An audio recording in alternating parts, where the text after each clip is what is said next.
Microphone. Let's try that again. The February 8th, 2023 meeting of the West Springfield Conservation Commission is here. I call to order at 6 p.m.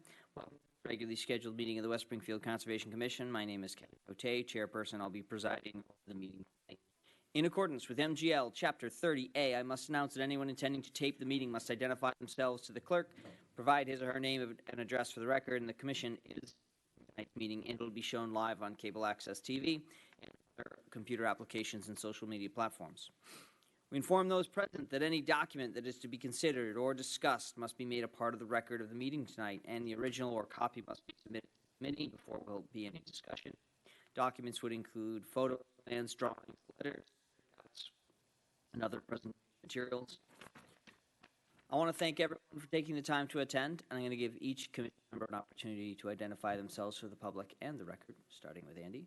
Andy Cox. Judy LaFleche. John Goddard. Mark Noonan, Conservation Agent. Thank you, Mark. And again, I'm Kevin Cote. For the meeting, one, project reps will make their presentation. Members of the commission, our staff and I will ask questions of the project proponents. Questions will be then taken from the general public here in attendance. I only ask that members of the public raise their hands and wait to be recognized by the chair before speaking, and please limit your comments and questions to 2 to 3 minutes so that everybody has an opportunity to speak. Also, please state your name clearly, address to the commission.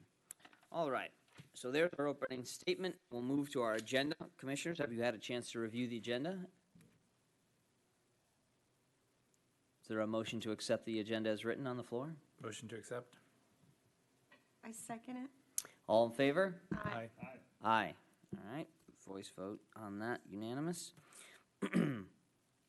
Is there anyone from the general public here to talk about something that is not on the agenda tonight? All right, and we'll move past public participation to our 6 o'clock, 6:10 notice of intent. Oh, stormwater hearing, Connor. Let's do our stormwater hearing. Sorry, I almost missed you there.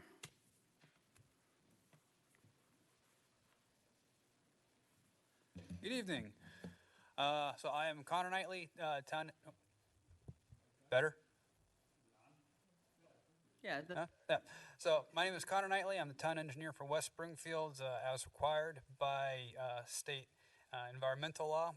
Once a year, we have to provide open public review of the town's stormwater management plan for public review. The town's stormwater management plan can be found on the town's website, Town of West Springfield. Following the links, you can go to government, departments, public works, operations, and then to stormwater.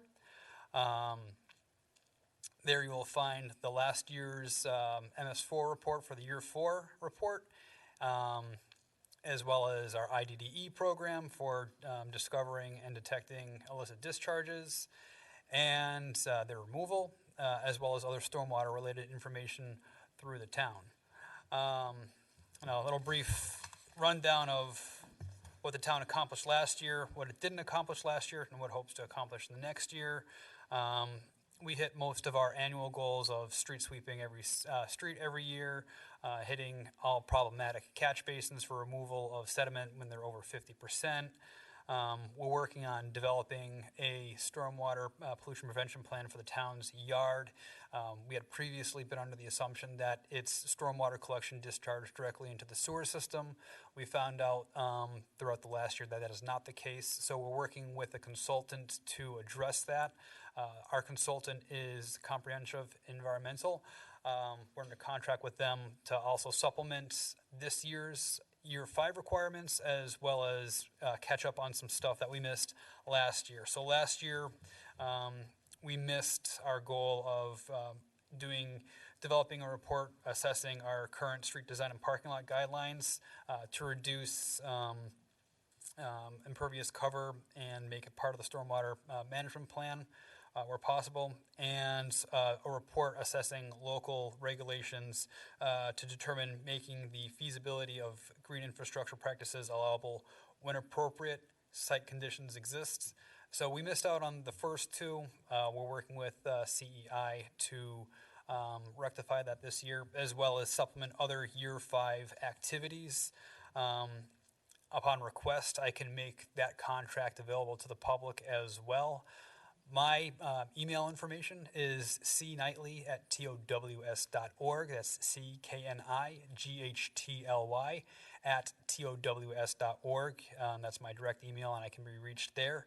And I can provide any supplemental information or answer any public requests or any of your requests, should you have any regarding last year's stormwater and this year's stormwater activities as far as our MS4 program goes.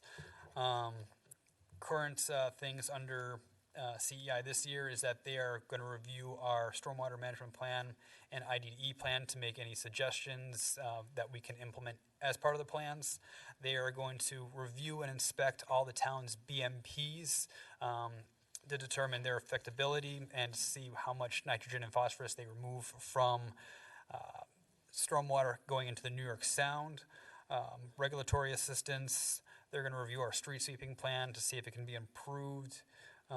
Evaluating all municipal properties to see if any changes or BMPs could be added there as well. They're going to help develop a nutrient source identification report for all town properties. They're going to work with our GIS department for that. Let's see. BMP, already touched on that. Stormwater pollution they're going to perform some dye testing for us for the town yard to help identify which connections need to be removed or remediated, keeping in mind that we are also planning on relocating the town's DPW yard to a new facility at some point in hopefully the immediate future, in which designs will take into consideration stormwater pollution prevention. And then other general consulting tasks that can be performed on behalf of the town by the company. And that's essentially the rundown for this past year's MS4 activities. I can answer any questions of the general public now for the MS4 report, or I can take emails and answer them at a later time, especially if the agenda tonight for the committee might be a little busy. I don't want to take up too much of your time. Judy? I just have two quick questions. What is BMP? Best management practices. Okay. Yep. And I think last year you were trying to pursue getting a camera. Did that ever work out? Trying to remember. Yeah. Yes, It was mentioned last we are under contract with Kenyon Pipeline Inspections. And actually, that's a good point. I should have brought that up earlier. We are under contract with them for 3 years to camera and clean our sanitary sewer system. And we did include line items in that contract for supplemental catch basin cleaning and stormwater cammering if we have problematic areas. Okay, I lied. There's a third one. There was one that was like IEP or IMP. What is that? IDDE, illicit discharge detection and elimination. Essentially, you find that very commonly in towns where they've had sewer separation, and sometimes not all of the sewer connections for domestic sanitary sewer gets tied over to the new sanitary system, and they remain on the stormwater system. So the IDDE program is to detect whenever those discharges are happening and essentially requiring the property owner to remove them. That's ongoing. Another service by CEI is an eventual traceback program for the outfall testing that we've done over the past year and a half. With efforts between CEI and our GIS department, we can effectively find out which outfalls have heightened levels of pathogens or bacteria typically found in sanitary sewer, and tracing back, we can find the subsection of the town's stormwater system that there might be IDDE in and remove it. Do sand and salt in the winter affect the stormwater runoff? So right now in Massachusetts, I believe towns are prohibited from using sand on the roadways. That's why you'll see with municipal equipment, you only see them spreading salt on the road.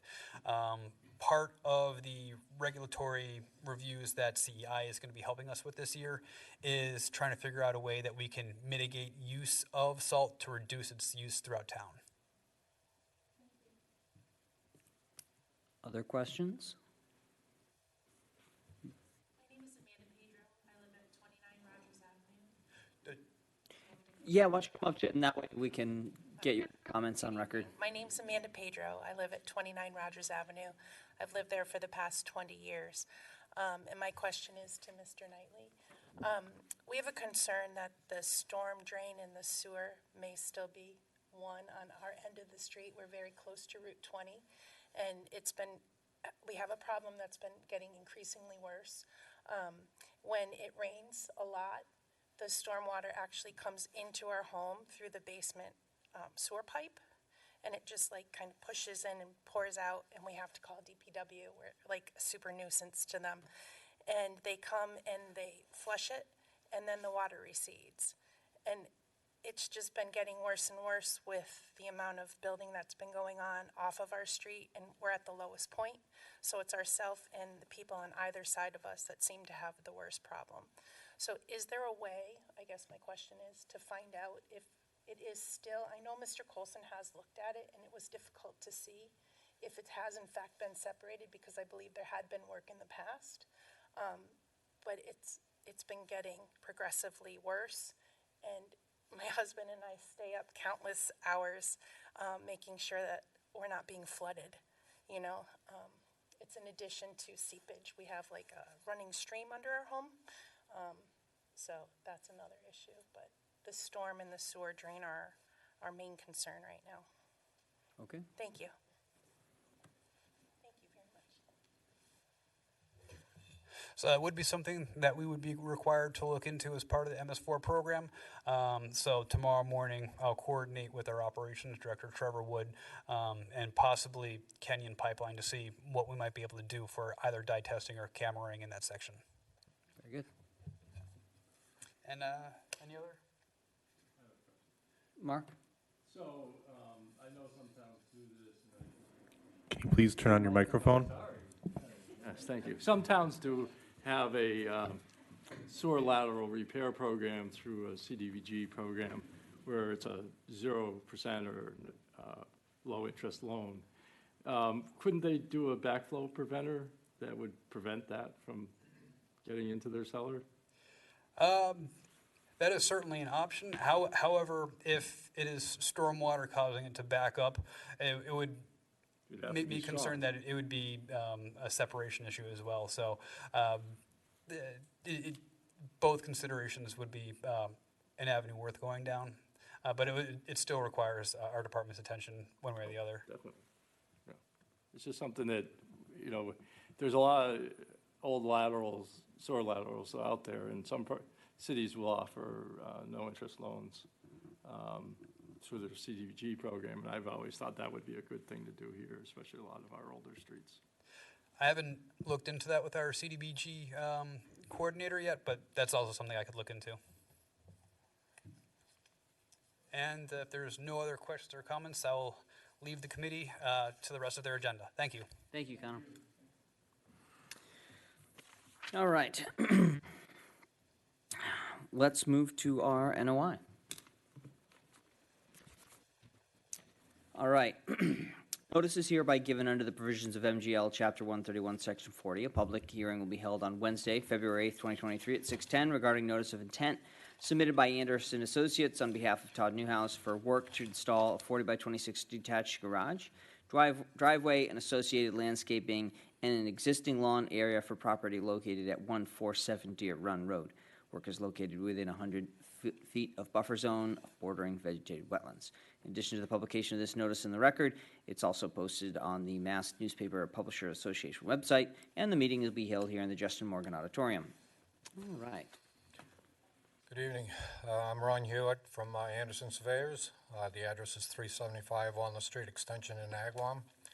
We're here tonight to request that an order be given for a proposed 26 by 40 garage in the rear of Mr. Newhouse's home on 147 Deer Run. The plan shows that from the closest back corner of the property to the FEMA wetland line as designated from your GIS map is 10, almost 11 feet away, and to the existing wetland line, it's 30.28 feet away. So he's proposing to put the garage in and also extend his existing driveway down and probably pave it if he's allowed to. If not, then he'd probably just do a hard packed gravel drive to the entrance to the side of the garage. Okay. Mark, I see you got a plan up there. Yep. Yeah, it's got the one that I emailed you, Can you just zoom out so Yeah. everyone can see it a little better? Commissioners, can you see that clearly? Is that better? Yeah, that's a little better. Yeah. There's another one, but I didn't have it in here. All right. Questions, commissioners, on the project? Judy? I don't know if anyone else would like to do a site visit, but I drove by this house and I can't really see anything back there, so I would like to see it up close and personal. Okay. Does anybody else want to do a site visit? Sure. So then the question is time. Yeah, I mean, so what works for folks from a timing and date perspective? I can do Friday morning. Monday morning. Judy, does that work for you? Right,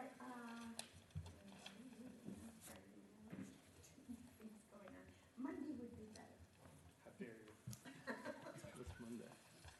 The 13th, 13th? Monday the 13th. Let me just check.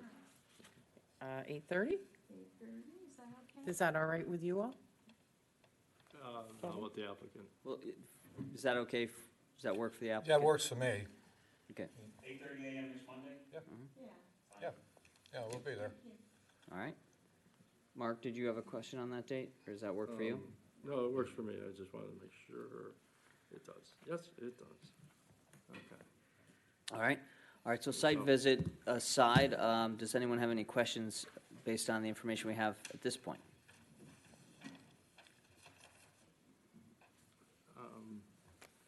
John? Didn't have a chance to look to you for acknowledgement. I see that the proposed garage is intended to be within existing lawn area. And as we're interpreting it, and we'll probably know better at a site visit, looks like it's reasonably close to the top of the slope. Is there any plan for how to manage roof runoff from the garage? Not yet. But I suppose we can direct it, or we could do subsurface drainage or something. Okay, Yeah, we could address it in that that way. okay. And if he's gonna pave it, he's probably gonna have to do something anyway to try to curb it, but everything slopes to the back anyway now naturally. And behind this pool, there's a because it's gonna be 8 foot off the pool itself. He's got a 4-foot concrete apron around the whole pool, and then he's got a wooden deck that some of that's gonna have to come out also in order to build his garage, so, Okay, yeah. thank you. Mark, did you have Yeah, some comments? I had a suggestion that like an open swale and at the end of the driveway might be, so it catch the salts and Well, the we could- sands yeah. and stuff like that. And that probably would, and then you run your roof leaders to that or Right. something. Right. And then maybe Yeah. put some stone in, whatever, just so that Yeah, we can go over it. I like on Monday. open and seeable and Yeah. dumb. Yeah, right. It's better. Well, we could let it sit someplace before it goes into the wetland, so, yeah. Yeah, that's possible. Okay, any other points, clarifications, or questions? The only other comment that I'd like to probably make on this is the comment from Mark Simpson from DEP about the flood elevation. There is a brook out there, and there is a flood.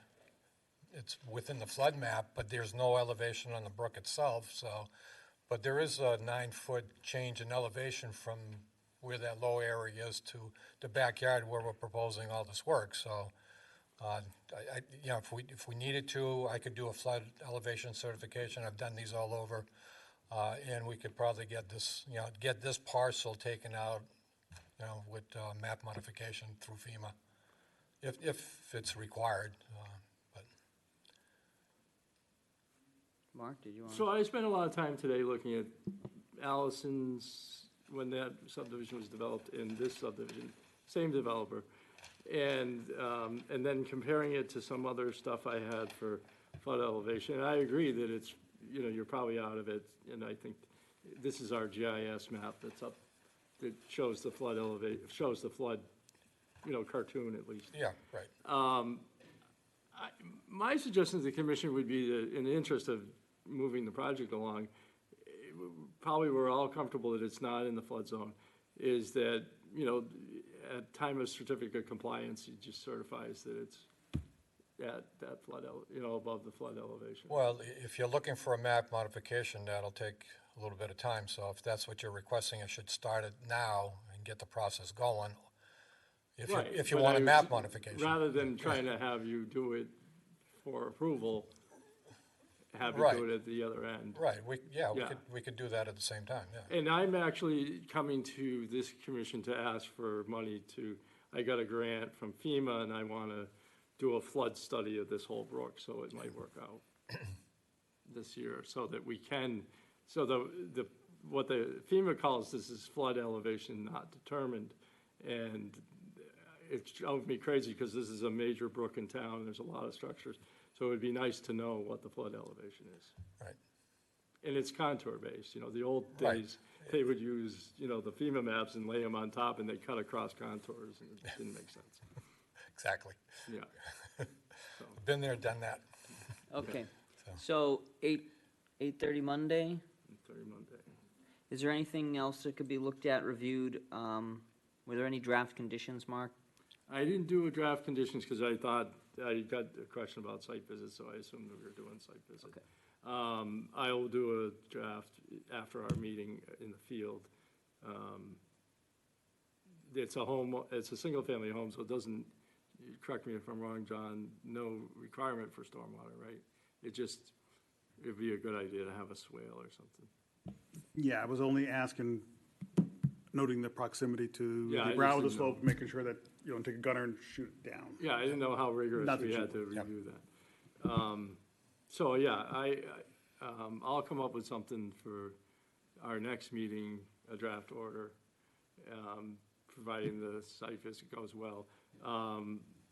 Yeah, I sent the DEP comments to everybody, and I asked Mr. Hewitt to make sure that he provides a written comment to it in response, so that it's in the record. And then it's up to the commission and how much they want to follow what, you know, the questions were. Okay. All right, All right, so I think we'll pick See this you one Monday. up in our next meeting after the site visit. Okay. All right.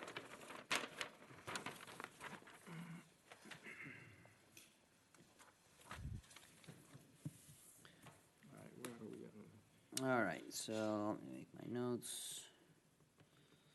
Site visit. Monday.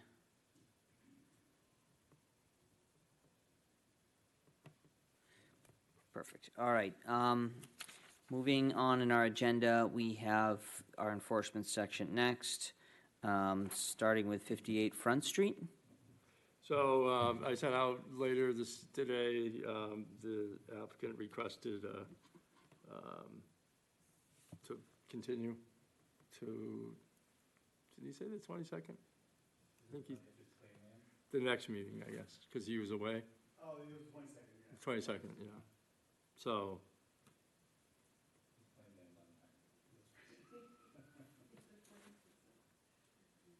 All right, so we good with continuing that? I move to continue. Thank you, Melissa. Second.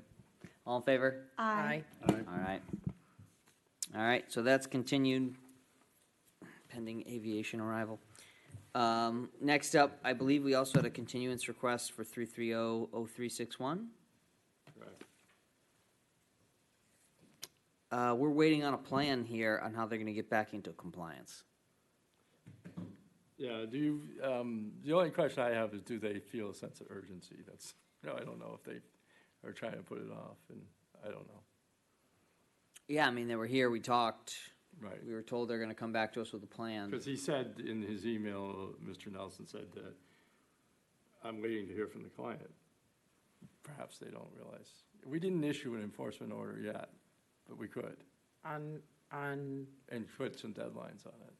the, 1:15. yeah. Do you want to request that they be at the meeting that somebody be at the meeting on Yes. the next meeting? 22nd? Yes. Yeah, When- let's just say, look, let's Yeah. get 'cause this we'll- figured out for the 22nd, because spring's around the corner, and they're gonna wanna Right. get to work, and we're gonna wanna have a plan so it can be Right. resolved. I think they're gonna wanna put it off, and we don't want them to put it off, we wanna get it back into compliance. Yeah, let's ask for them to be here at the next meeting, and if they're not, then, we'll pull the enforcement lever. I move to continue till February 22nd. Second. All in favor? Aye. All right. Give me a second. All right, Somerset Heights? So Ryan's email, and I'm just looking for that again. I should just look at my inbox. Because he addressed a number of issues. Where are you, Ryan? Did you see it, John?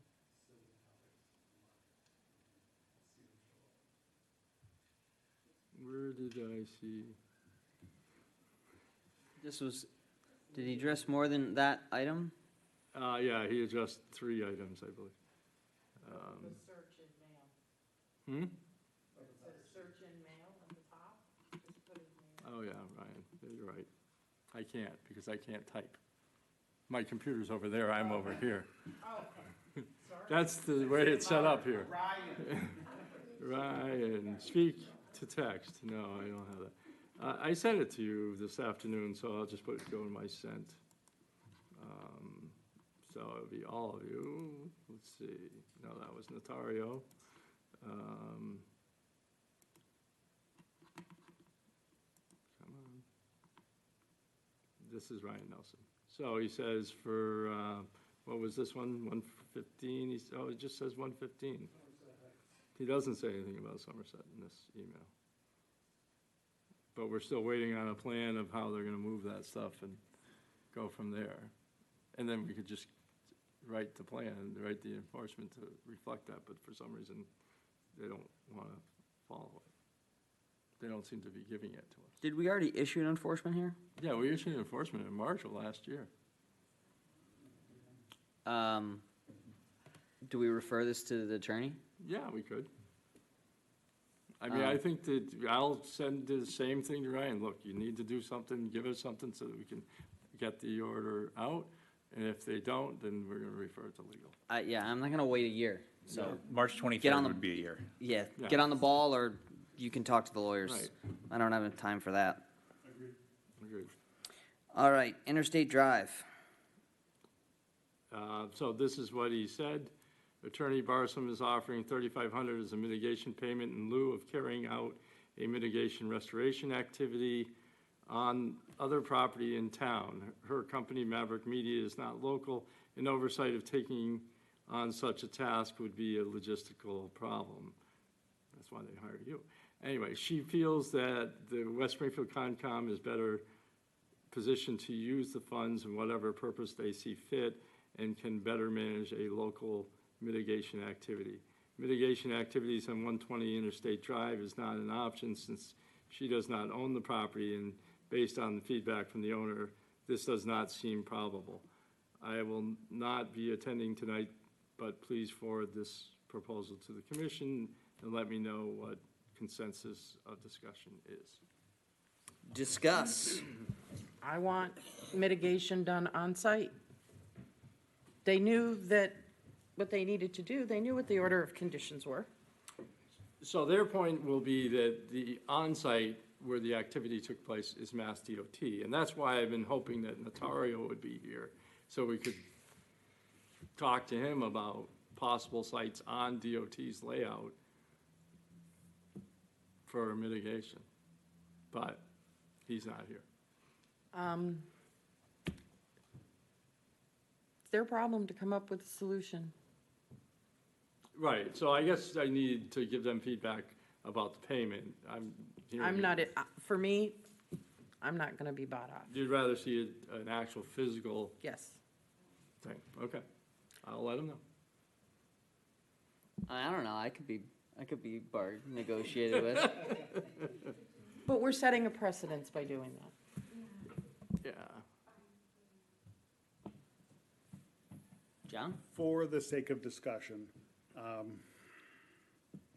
and I recognize the sensitivity of setting a precedent, in a way, this is a bit of a unique circumstance, in that the violation took place on Mass DOT, or within Mass DOT's jurisdiction, right?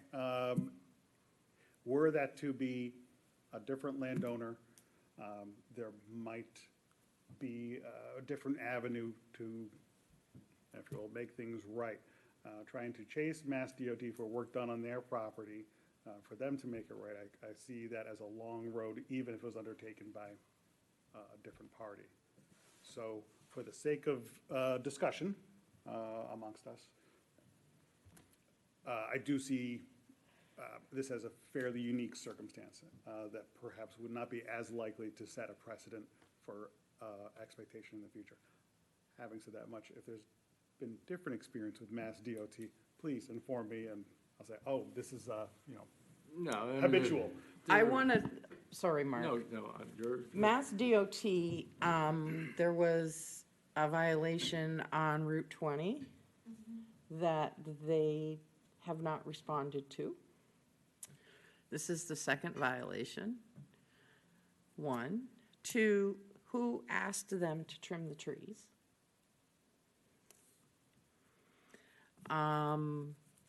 And I think we need answers to that. And I think Mass DOT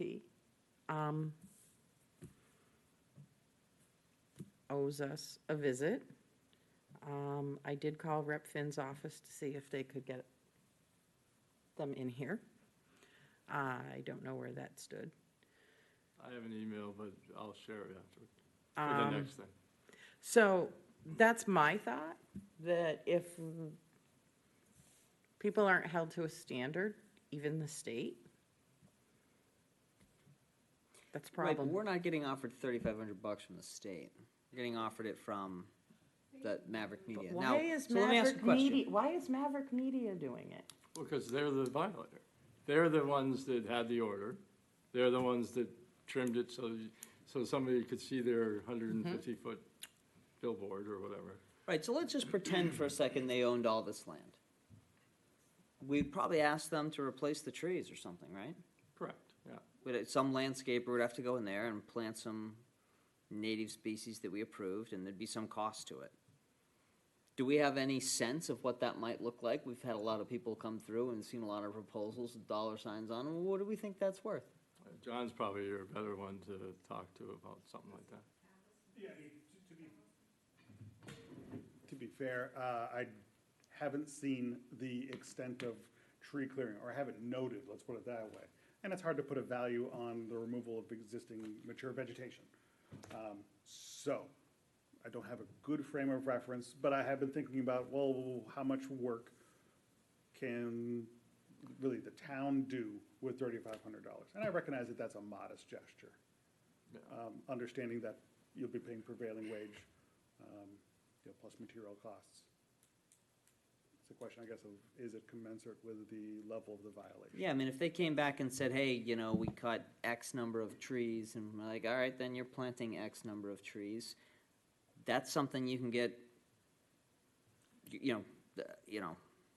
garden centers have trees, and landscapers have billable rates.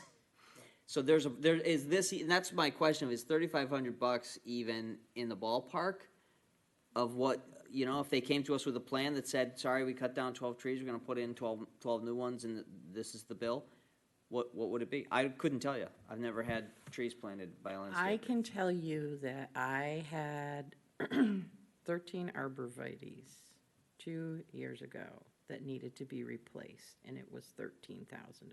All right. So we've got a frame of reference for replacing tall trees. Yeah, so let me refresh everybody's memory. There was a violation, and under the order, you had them put in trees, which they did in the right-of-way. They replaced those. Those were the ones that were removed. I guess the point in this, and then this happened subsequently. After the order was issued, they did another violation where they trimmed the tops of the trees in riverfront and within wetland areas and didn't get a permit. And the two things that I'm looking for is, one, to send the messages like, wait, before you do anything, check with us. And just don't do it. You know, that's part of it. So there should be some penalty for that. 13,000 sounds great. And so I showed them some areas where there's possibilities, but again, my impression from the commission was you wanted it related to the activity. How about if we do a site visit? Because I'm not sure, have you all seen how Yeah, they we can do topped that. off the mature trees? You could do it right after your other one. It's not that hard to see it, or see it on I've the way. seen it. I haven't seen it close up. Just get on If from. they want to pay for something, I mean, I'm open to that idea, but I want to make sure that, you know, that it's reasonable. So if there's a mitigation project in town, I'm fine, like, let's get quotes on what we want to see happen, and I'll send you the bill. And it might not be $3,500, but they've started down this path of, we will pay a bill to make it so, which is basically what anybody does when they screw up. Like, you got to go make it right when you do something wrong, and it's going to cost you. Someone's paying somebody to get it done. So I'm open to the general idea, but it's got to be a reasonable value to Sure. what was done. And also, you know, to some extent, like, you want it to hurt a little bit so they get the message. This is one of those, don't tell me you didn't know better situations, It was the second violation on this project. right? Like, we already said you cut trees too close to the wetland, no, and now it's like, you did it again? So why don't we have Well, I can look into it. Maverick It Media depends on and, your- or whoever is representing Maybe we them? could have them shut the billboard down until the trees grow back, and then they can Sure. turn it back on. How about that? But the way Yeah, they topped them good off, they luck. won't grow back. Go ahead, John. And just to clarify, because I think this might have been mentioned at at maybe the last meeting. I'll direct it towards Mark, but I'll accept feedback from anyone here. Any reason why this wouldn't have been a permittable activity had they submitted a request for it, maybe with some degree of mitigation, but if you will, this level of pruning, does it strike you, Mark, as something that's, I would call it excessive? Or would it, would, Unnecessary was more my Well- word, because, I mean, the billboard's Thank you. clearly way above, you know, it's like, this doesn't block the billboard at all. They just wanted, as you're driving on 91, to be able to have the maximum visual connection to that board. Yeah, they wanted you to have 21 seconds instead of 15, whatever. You know, as you're doing 70 miles an hour down the road. So, is it permittable? Sure, there's a process. You could permit it, you could deny it. Why don't we have Yeah. MassDOT put in some massive trees to block the billboard? Well, you're never gonna get them that high. You have to have sequoias. Sounds good to me.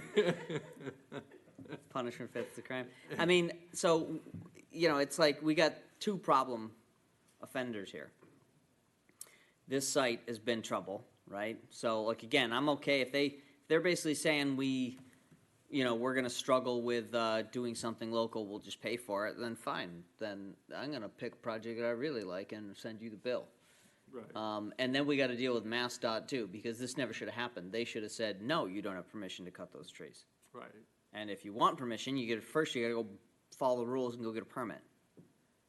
Because if they came to us and had some conversation about it, then it'd been one thing. Like to your point, John, maybe we would have considered this and said, yeah, maybe we'll let you trim those trees, but you've got to do something else. Who's the contractor who did the work? In East Long Meadow, he was the same one that did the other work on the invasive species. There was a report. I can't think of his name. Why does it? Do He's we know this actually on the East Long Meadow contractor? Conservation Commission, but didn't look up the role. Wait. So we know this contractor that trimmed these trees? Yep. He works for her. And he is on a commission, so he should have looked it up. Literally sits on a commission. Yes. Then why is it that she reported that it was DOT that cut them? I don't know. I talked to the gentleman and he said, yeah, we cut them. And she paid him to do it. I'll have to look up the name. I think we need to have a discussion. Yeah, and all I've been looking for is your direction, because I'm not going to say to them, oh, yeah, you can do this mitigation, because I don't know what you even want. So until I know that, I'm not even going to look into a project. I'd like the landowner, Mass DOT, and the contractor that did the work to get a clear signal that they are crossing lines that we do not appreciate, like a conservation commission member cut the freaking trees down. Well, we trimmed them, so this is only. Give me a trimmed. break. Yeah. He should have looked it up. I mean, that's ridiculous. The That's land- laughable. The landowner had to have agreed to the conditions in order for this to go Well, through. of course they wanted it. So, Well, no, but the DOT, remember, this is in the DOT layout, so the landowner's going to claim it had nothing to do with him. well, then it has to do with Maverick Media because No, there's it totally has to there's do a, with Maverick there's a money Media. trail. Well, they're the ones that are saying, yes, we did something wrong, we're going to pay you for it. You know, what they're willing to pay, I don't know. I showed them our property that we just bought. I thought it was quite distant from the situation. It's close, but not that close. There's Regan Park that's right next to the highway. There's all kinds of things that we could look at, but I got to have a direction from you before I waste a lot of time in looking at Do we know how much they paid to violate the order? Well, that's a good What'd they question. I don't pay know. That would be a They good gotta question. cut them down. We could ask them to come in. Obviously, they came in and met me in the field. I can't imagine they wouldn't come in and meet you. I mean, in terms of Maverick Media, at least they're taking ownership of the mistake and trying to do something. So I think we should pursue this angle with them, whatever it comes to be.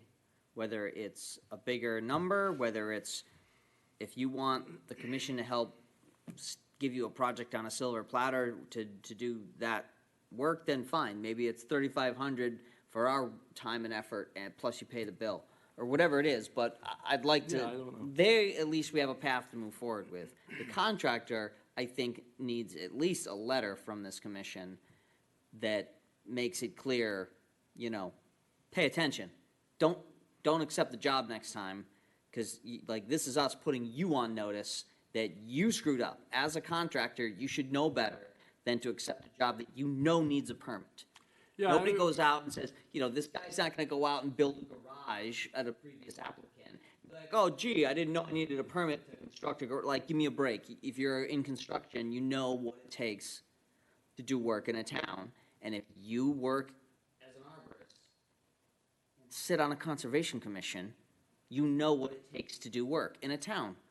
So, like, that contractor needs to be put on notice. So- And the Mass DOT, I mean, I don't know what we do with them. Can I just with regards to the trees, it's not trimming that, it's the fact that they cut the top of the trunk. So the tree isn't, the purpose of doing that was so the tree didn't grow any higher. So they'll never have to deal with that again. Well, trees sprout, you'll see some sprouting. And what I guess my point to them is I don't want to see them do it again without checking with you first. That's my point. I mean, it's, you know, they're not going to glue these trees back together. Yeah, what's done is done. Like I say, they're trying to play ball, but the contractor needs to know better, and Mass DOT needs to know better so that it can't happen again. This shouldn't have been permitted So, to happen in the first place, because the contractor and MassDOT should have been like, you have a permit for it? so in our enforcement, we did an enforcement on the same street, and it was similar, it was a landscaper, and we actually made the landscaper read the landscaping and wetland and resource areas and Yeah, I sign an remember that. affidavit. So we could do the same with the arborist. Right, like, that's And what I he should wanna know, do. because he's You an know, arborist. you know the drill now. Yes. So don't ever let me catch you mucking around again in my town. Correct. This is his second violation then? Because This he is did. a No, different actually, he didn't landscape. do the first He, work. oh, okay. Yeah, but That thought was what a we different said. tree company. But that's what we did with that landscaper But they who knew messed better, up, too. is we basically stuck their nose in the regulations and said, read it. So, yes, I'd like to do that Okay. for the contractor. Well, we'll draft an enforcement order I'll draft an enforcement order for you to, because so far, I've notified you of the violation, we haven't issued an enforcement order. So part of this will be issuing an actual document. So I know there's a question about I'm comfortable with the idea of putting in a little bit of effort to get some mitigation done. I don't think it's $3,500. We go figure it out. It's like, you want us to go figure it out? Sure, I'll go pick my project and you'll get the bill. And we'll go price out a fuel choice projects to make our conservation lands. Yeah, I mean, having the document will be, once I have the parameters, we'll have a document, that gets filed. If they don't want to do it, then you take them to court. That's the recourse. Has DEP weighed in? No. Everybody was notified, but nobody weighed in but you. All right, so we're gonna contact Everybody's the contractor to make sure they get the message. We're gonna continue to work with Maverick Media, who at least is, acknowledging their recognize it, issue, yeah. and trying to do something. And then we're also gonna talk about Mass DOT and then one more line item. Yes. So shall we move to that one? Yeah, and let me go to that email there. All right, so Mark's gonna I get didn't us read a enforcement order to review for 0383. All right, wait a second. Where is I thought we had maxed out on the agenda here, but I do want to. They should be on there, on the enforcement. Oh, he might have gotten knocked out because of he was on the public notice, so you're okay about talking about it. It's just not on the agenda. So I would say this is a good point to talk about it, because here's, I'm sure it's not on there. Well, it's definitely other business too. So here's the response. So obviously, Melissa, you must have had some influence because it says, Mark, I was asked to contact you requesting to be on the meeting agenda in March to discuss the stormwater outfall location of Route 20. If you want to meet on site or at your office before that, I am happy to meet at time that works for you. If there are locations near the highway that you want to look at in person or want me to look at, I am happy to discuss or review those sites also, Rob Notario. Now, Who's Rob? What's his job? What's his title? he's the environmental compliance officer for Mass DOT, Okay. So, for District 2, sorry. and that's us? Yeah, that's us. Okay.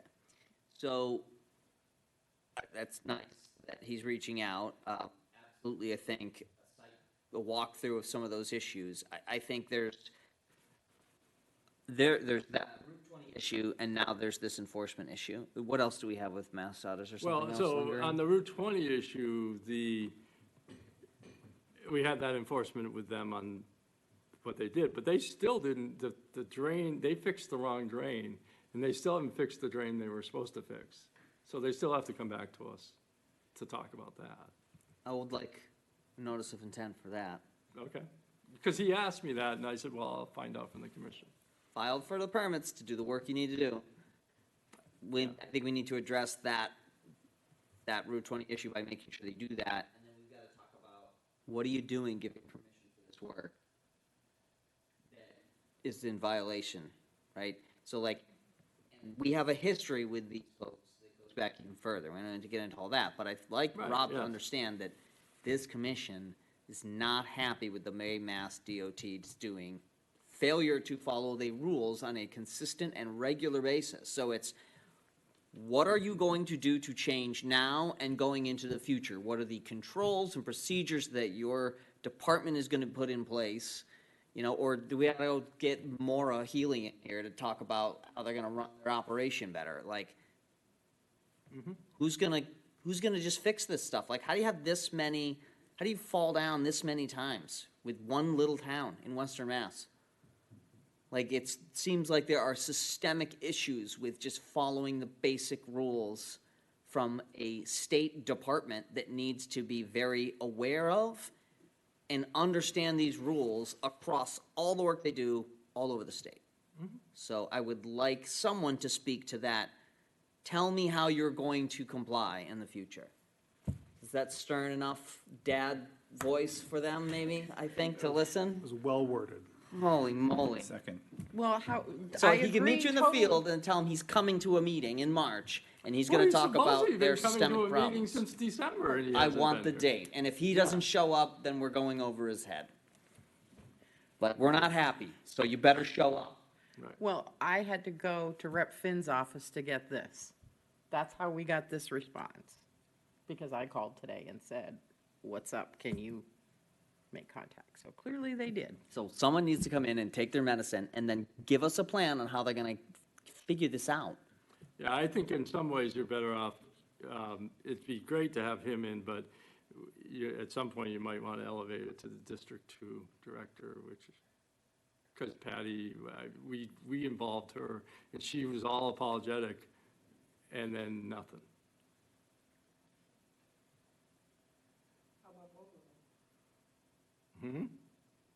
Both of them, we can ask, I can put it out there. I'll try to work on that stuff. All right, so we're gonna work on Rob. He's gonna meet you in the field, go over the specifics, and then we're gonna be looking for Do you an want us to do, application for work, because we know they need to go do it. do you want a site visit with him out That's on what this? he's suggesting, that he wants to go, I mean, if Well, anybody he else wants to yeah, I come. can let you know when he wants to go out, if you Yeah. want to go out with him. All right, Because I know they've got other work scheduled all along Route 20. I think what they're doing is they just went into a panic and they're not doing anything at the moment. So they didn't even fix the problem they came out to fix in the first place. All right, so we'll get him in the field, we'll get him in here, we'll get some written plans on what they're gonna do here when they're doing work in West Springfield, like, show me how you're going to comply. Okay. All right, next up, the Clarion Hotel. Okay, so there's a whole group here. So I got a notice from their environmental consultant, or would-be environmental consultant, that work had started and there's been some violations out there. I went out and looked, and it was confusing and not clear. There's no work that's supposed to even be going on until an on-site meeting happens. And all I got was from Mr. Butler called me, who's in the audience. Oh yeah, how about Monday a couple weeks ago? And I said, well, you have to have John Furman there. And I never heard back, and that was it. And then I find out they're working. And, so I wrote up a few of the outlines of what I want to put in the enforcement for you. Whether you want to add stuff, let me know. But I think maybe you could, I have pictures, you have Mr. Furman speak, you can ask questions. I've sent all the emails that I got. So however you want to proceed. Could you, so obviously not holding the pre-construction meeting that is one of the orders of of conditions is an issue. Work starts, is the work that's being done in compliance, or is there violations with that too? There's violations with that too. Okay. There was very confusion on the site. No one's really read the plan. There's all kinds of things, documents that have to be given to us before they start. I have no way of getting a hold of anybody, thankfully, Mr. Furman included everybody's email, but up until that point, I didn't have anybody's email. I had Mr. Patel's, and I had.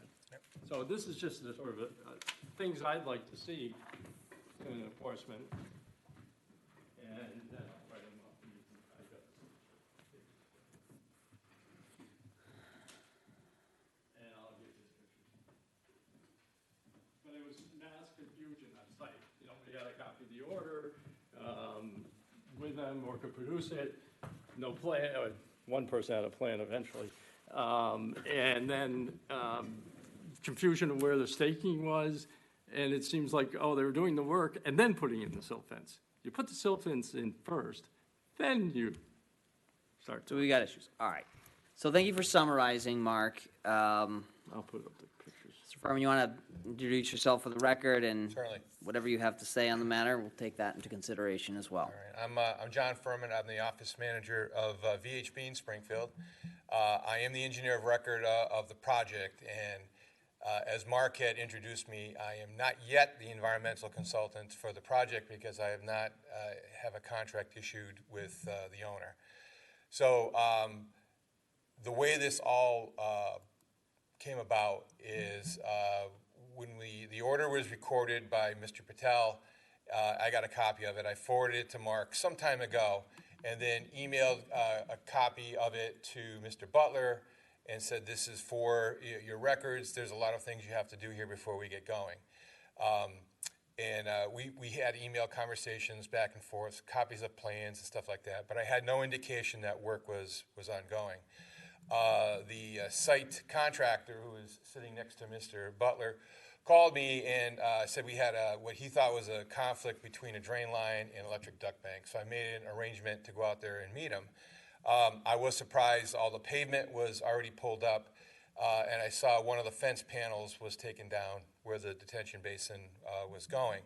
So we focused on the electrical duct bank. I still don't have a solution for that. But then I asked him, I said, what's going on back there? And he says, well, we're getting ready to put up the silt fence. And I told him, I said, it's not supposed to be cleared until the silt fence is up, and then you need a meeting. And they responded that it was so thick you couldn't put the silt fence up, it had to be cleared. So I walked in back after I finished up that meeting, and I walked in the panel, and there was a worker installing silt fence, and I couldn't reference, as Mark had mentioned, it's very confusing. There's no landmarks out there yet. You can't distinguish where the silt fence is supposed to be and if what they're putting in is where it's supposed to be. But what I immediately noticed is that on our plan, the silt fence is on the edge of the wetland. And in these pictures, it's cleared and it looks like that for probably 20 feet beyond the silt fence. So I asked the individual who was putting in the silt fence why he was putting it there, and he just answered plan. And so it gave me the impression that that was going in according to plan and where it had to be. So when I left, I recognized this is none of this was supposed to work. It wasn't supposed to be cleared, and the silt fence is on. I know what the conditions required. So on the way out, I saw Mr. Patel. I stopped and I told him, I said, I believe you have a violation here. And he explained what. Oh, he asked me what, and I explained to him, I said, you're not supposed to have it cleared. Silt fence is supposed to be up. I noticed a couple other things on site that were constructed outside of your jurisdiction that really weren't according to plan as well, and I talked to him about those. And I said, I have to call the Conservation Commission agent and notify him. I said, this is a violation. The best thing to do is to get behind it right now and fix it. So I called Mark, told him what I saw. He was out and about. He swung by. And then when I returned to the office, I sent an email to Sam and to John, Mr. Butler. I said, I just visited the site. I think there's violations out here. Here's what I think in going through the order. And I listed them out. And I think there was probably 7 or 8 items that I don't believe were done yet. And when I talked to Sam on the site and mentioned, I said, there's supposed to be a pre-construction meeting before any work is done. I'm supposed to be at that, and I'm supposed to be retained as your environmental consultant. I'm not, and I didn't attend the meeting, and yet the work is being done. So I said, I know that's a clear violation. So Mark visited. He called me in the afternoon. He said, thanks for letting me know. There's some issues out here, and he confirmed that we really can't tell how bad this is, because if this silt fence is being put in is kind of an intermediate one and being put in the wrong spot, and the correct one is being put at the edge of the clearing, then the violation, I guess, becomes less. I don't know that. I don't know where it is. I know that your order requires the edge of the wetlands to be reflagged prior to construction, and everything is taken down. There isn't anything to put a flag on. So there are a number of issues there. So that's why I'm here. I've had conversations with Mr. Patel. He told me to provide him with a contract. He will sign it. And then whatever the commission wants to do, I will make sure it gets implemented so that we can work on correcting this.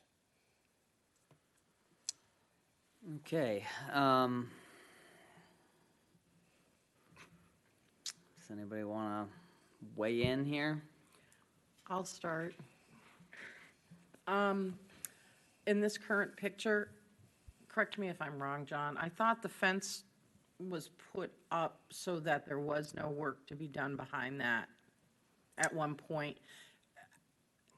because there have been previous violations That is correct. in this Would it help property, if I- numerous. Yeah, would it help if I put my computer on, because I have the I have plans the actually plan on. too. You have the want me to put plans? the plan up? Mark, The yeah. erosion control What's plan? confusing about this picture is that there's two fences, so I can't tell what I'm looking at there.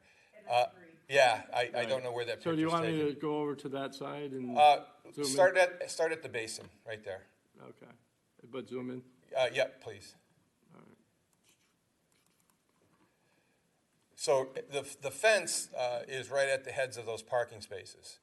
And because the original plan that we had a very big, very large parking expansion here, it got reduced because of COVID, and they want to focus on redeveloping this hotel. I think, hopefully you remember me being here explaining that.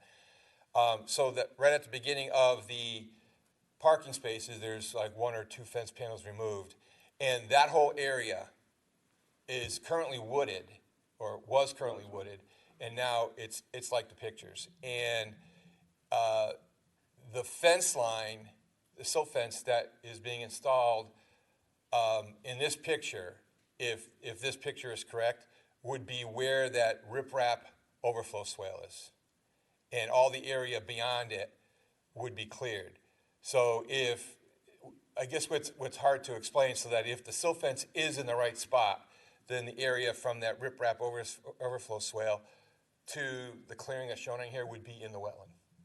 Right, and so that's why in one of the conditions I had said that someone needs to assess where we're at, because, and clearly this is, the way it's going, the way we're communicating and the way that's being handled, there's no coordination, and it's all verbal, and it's all misunderstanding stuff. And you can see in this photo at the clearing line, the wetland line is right within 2 feet of the silt fence. So when I saw the silt fence being installed 20, 25 feet away from the edge of the clearing, I was thinking it's in the right spot, and we went into the wetland. And that's why I immediately said, all right, something's not right here. This needs to get corrected. So that's why I Well, placed now it up. I'm gonna show you here, sorry, something else. I was out there on the 29th, a Sunday, and I happened to be in the area, so I just said, let me stop by. And this fence was in a totally different place, but still similar issues. So normally you put in silt fence and the work is on the inside. You don't dig on the other side and put in your silt fence. So here you had violations, even if this were the right line, you would have had violations on the backside because you're digging on the backside at least 4 feet in. So, Mark, was that fence taken out? yeah, that fence was taken out. So when I looked at it, I said, oh, okay. It's a little, I was gonna say something about this, but, I said, well, it's minor, but, this is crazy. But then this whole thing came up, and now there's no pre-construction meeting, nobody knows what's going on, there's no coordination, and communication is all by phone and all by misunderstanding. Nobody wants, people interpret what you say, and it's wrong. Oh, that's why we write plans. Okay. Is there other feedback here from the commission? Melissa? Do you want to do a site visit? Well, that's probably a good idea, but I think key, I don't want to think go look at a first- mess. I'd like to have, I mean, I think what you wrote here, Mark, makes sense. I mean, Yeah. we've got to get, the site has to be set up the way it's supposed to be. So there's a plan, we just saw it. There's silt fence, there's straw bales. They There belong very specifically in a spot. It's a couple feet from the wetland. All that needs to, we've got to get some demarcation down so we can see where is things supposed to be.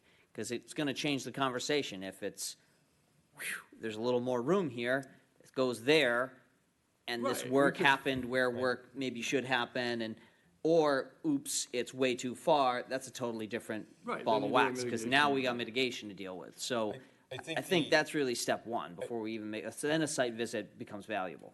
The Sherman and Frederick from Palmer has been retained by Mr. Patel, I believe, as the surveyor, or Mr. Butler. I'm not really sure where the contract lies up.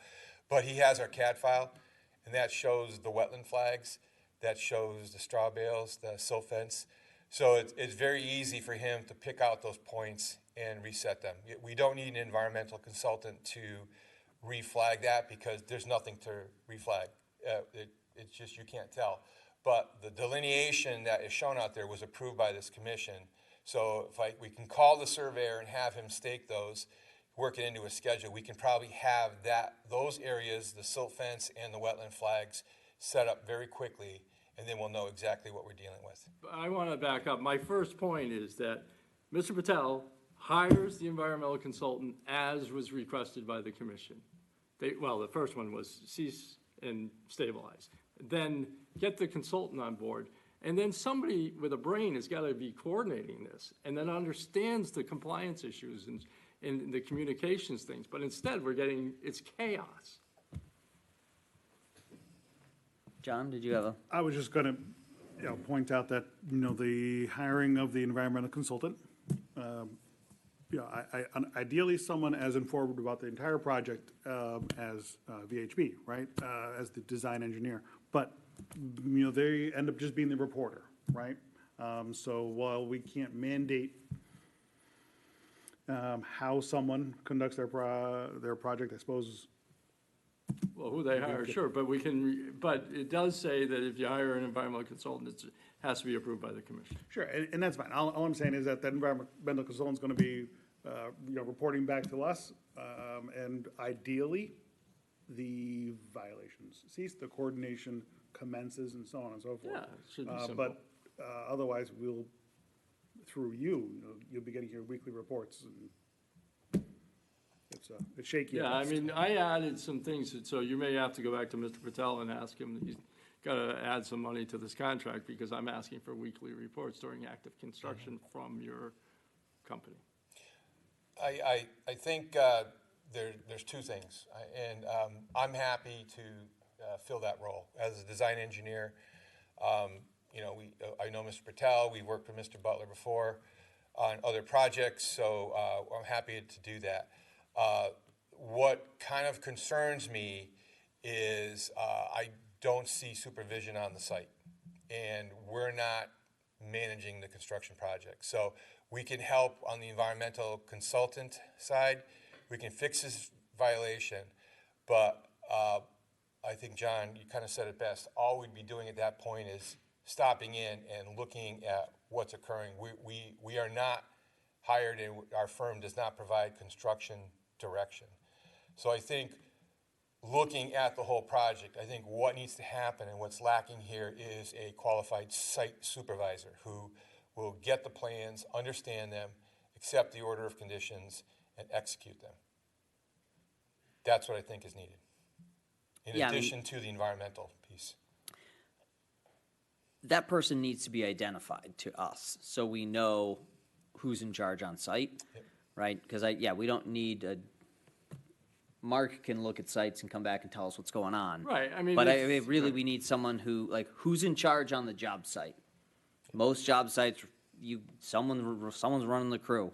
And if you got multiple crews, then someone's overseeing the crew supervisors so that work happens in the right order, at the right times, and with the right things in place. I might invite Mr. Butler up to address that. I know we worked with him on a project in Holyoke, and he had a site supervisor who was managing everything. And From the one visit that I saw, I don't see that here. So maybe there is somebody, he wasn't on site, so maybe he can come up and address that. Well, once I know, once things are set, and I do regular visits, but that's what the pre-construction meeting's about.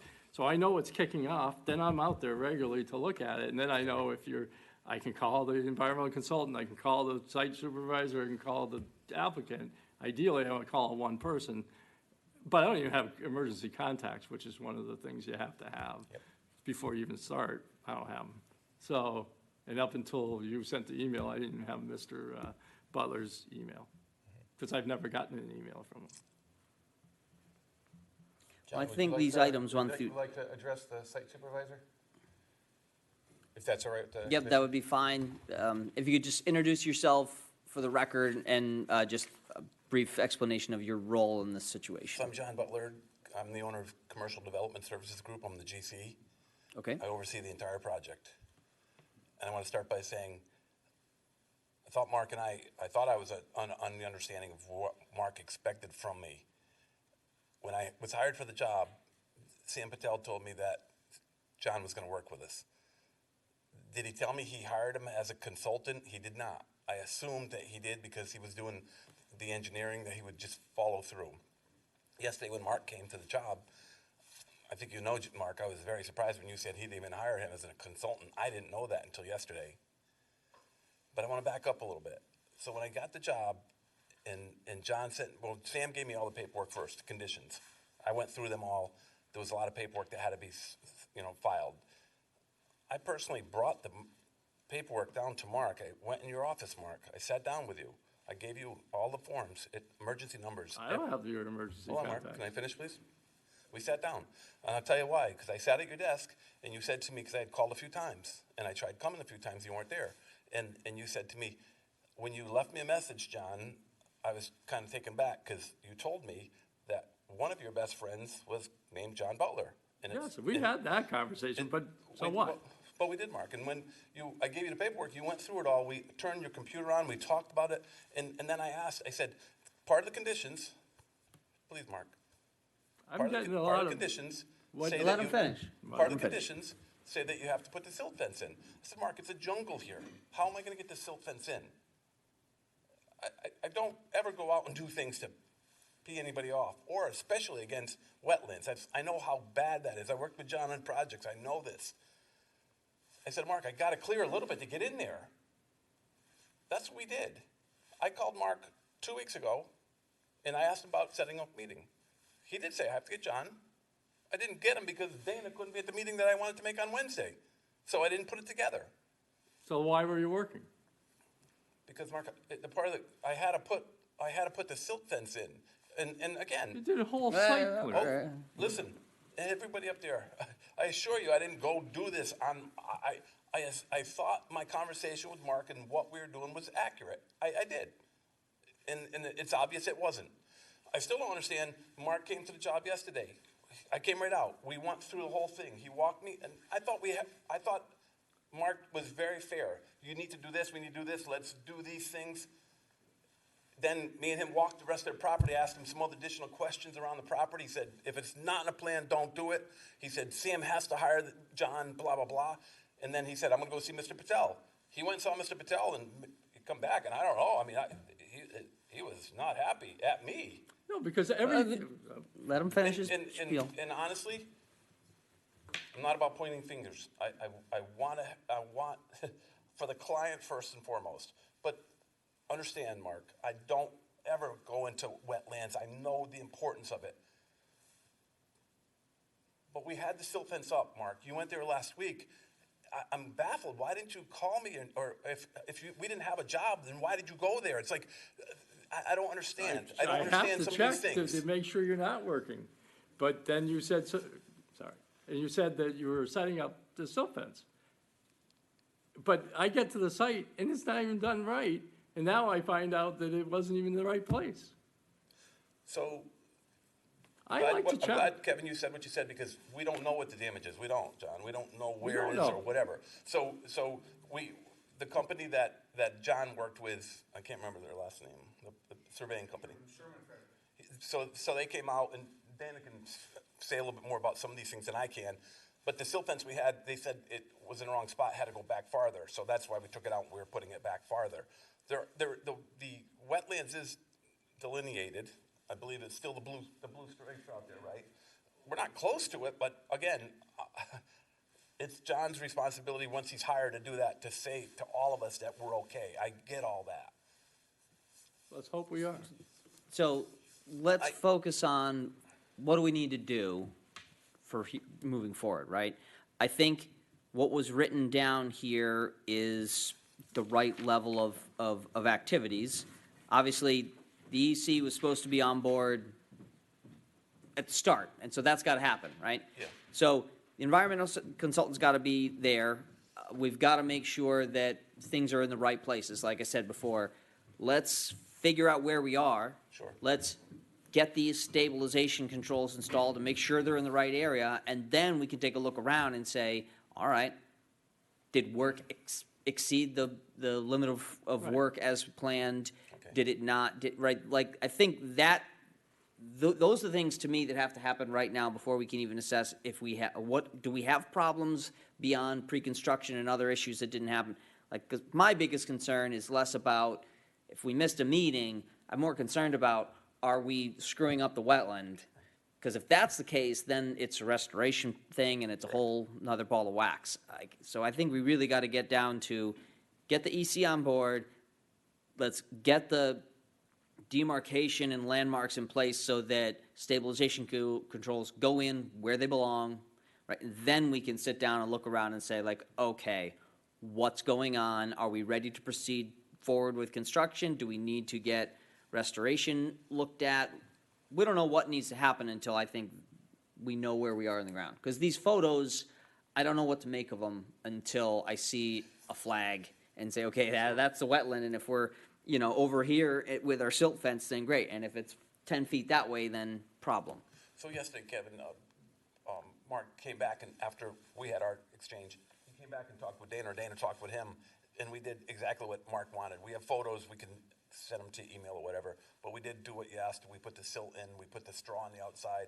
We did exactly what Mark asked to do. So right now, I guess we're at the point where once John gets hired, he can come out and assess where we are as well. So it sounds like step one done, right? Step one, Stabilize the stabilize site. the area and install erosion control. So you're saying that's done. Right. That's good.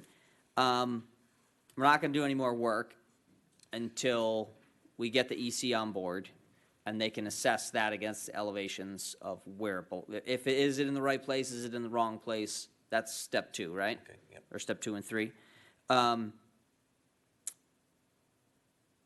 So I really think that's it. And then we can have the construction meeting to Yeah, say, we don't where know are if we? there's a violation yet, and so until we get this assessed, but And I get it, everybody's nervous, there could be one, because it's not as clean and smooth, it's not, we're not operating the way we're scary. supposed to be operating, obviously, right? So let's just get Not that working. settled first. So I have a question as well. Mark, if you don't have the stuff you're saying, do you need me to provide you all that stuff again? I'm actually, in this proposal, I'm asking for it from the environmental consultant. Okay. So I have it. I want everything in writing. I want it, from now on, we communicate in writing. The last, I'm not gonna call you. another question for you then, because yesterday I asked you, because you had told Dana that he could work out front, but you had told me all work stops. I don't remember saying that to him, and this is the problem. This Okay. is what's, I don't think I told him that he could work out front, because I have no jurisdiction over, Okay, out front. but I remember you said to me, all work has to stop, so I was assuming you meant all Well, of the site I'll work, work so I didn't know. within That's my why. power, which is Okay. limited, it's the wetlands. I can't, So we can't- it's the buffer. I don't have any control over anything Okay. that's outside the buffers. All right, because Mark, we don't want to get you angry. That's why I asked that question. So, I talked to Dana, he was very kind, and we talked, and we went through it, and he understood, and I'm glad to see that he followed it. But I can't tell him whether he can work between the buildings, because that wasn't part of that's outside our jurisdiction. All right, I would never have talked about that. So I feel like getting to number 6 is the key. So stabilize, done, cease and desist for working in jurisdictional areas. So stop working anywhere near that until we can get steps 3 and 4 done, which is hire the EC. EC is lead on communications. I think that's probably fine. But coordinating the communication, the documentation, okay. Number 6, assess the work done to date, provide information as to where the work has intruded or not. Once we get to there, we can talk. Right? And hopefully it's good news, and hopefully we're in a good place. And really, that almost acts as the pre-construction meeting where we say, oh, okay, now we know we're in the right areas, we have the right controls in place, what are the next steps from a construction standpoint? And then we can start to just work the process and make sure that we're in good shape. Am I good then? Everything's good? That's what I think we need to see. Melissa? Meanwhile, I would, I guess, suggest that some thought goes into who is going to be the construction site supervisor or foreman. So I'm that person, and John surprised me a little bit by what he said. I'm the person that's in charge, so everything will go through me on that site. So all I'm asking is that you open the wire the communications and it's in writing so that we stop this confusion of, I thought you said this. We need to be clear what we say. You know, Mark, I made a mistake after we met. I should have just put it to an email, and then I would have sent you what my interpretation Yeah, I was, and would've then you sent could it have said, no, John, you're all messed up there. That's not what I said. And so going forward, 100%, I agree with that. Right, and so, and my frustration in leaving Mr. Patel is, I get this from him. Oh, you know, it's like, oh, John's in charge, or this is in charge, you know, it's total confusion. And I'm trying to end the confusion and trying to set some standards so that we can follow I think order. This shouldn't be we got a hard. plan in place to do that, right? This shouldn't be hard. This is actually. We've already started down the path. I assure you, Mark, I will. I'll communicate much better with you. Okay. You guys have a copy, right? I don't have a copy. I'm gonna put it in the He'll share enforcement with you. order. I've just needed your guidance. And these are the parameters. I've got the signature pages for you, and I'll write it up. Right. Thank you, everyone. So we'll put that down in writing and we'll go from there.